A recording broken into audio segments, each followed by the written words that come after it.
Talk to me about Islamism. I mean, how big a threat is that to the West? We watch here in Australia what's happening in the UK, particularly after October 7. We've certainly had some very troubling incidences here, but we've also seen what has happened. I mean, I use the past tense there, in Belgium and France. I think they're very far gone. Do you reckon we have our eyes open on this issue?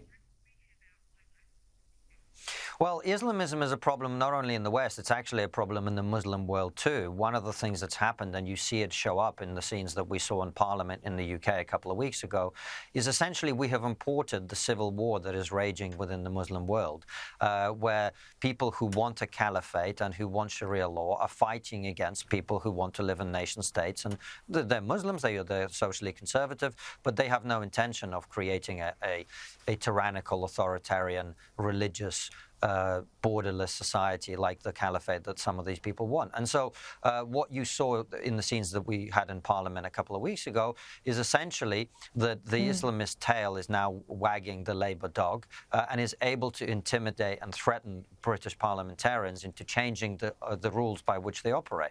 So it's very dangerous. We obviously saw the horrific scenes after October 7th here, where I'm sitting not far from here in Sydney. And I think people need to be aware that we can welcome people from all over the world, Muslims and Christians and people of many faiths. But when there are extremists among them, we have to be very careful to protect not only ourselves, but actually the Muslim community in this country and in Britain and in America from the extremists who would, you know, very often when there's a terrorist attack that is committed by an Islamist happens, people say, well, Muslims are the biggest victims of terrorism. And it's true. And the reason is that these terrorists are extremists in that community who are killing their own people as well as the rest of us. So we've got to be very aware of this poison in our society, for sure.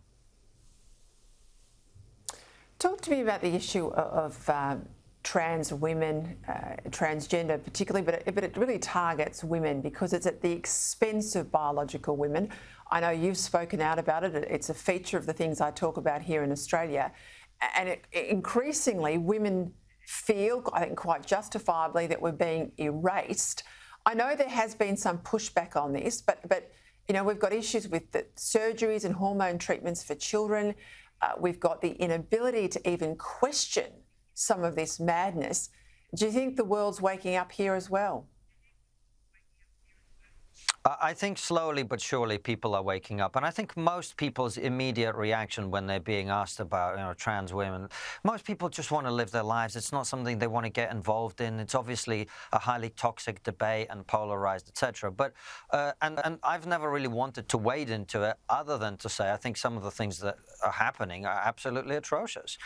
It's not something I'm interested in as a debating point or as a conversation. But the fact is, children are being encouraged to mutilate their bodies without fully understanding what they're being invited to do.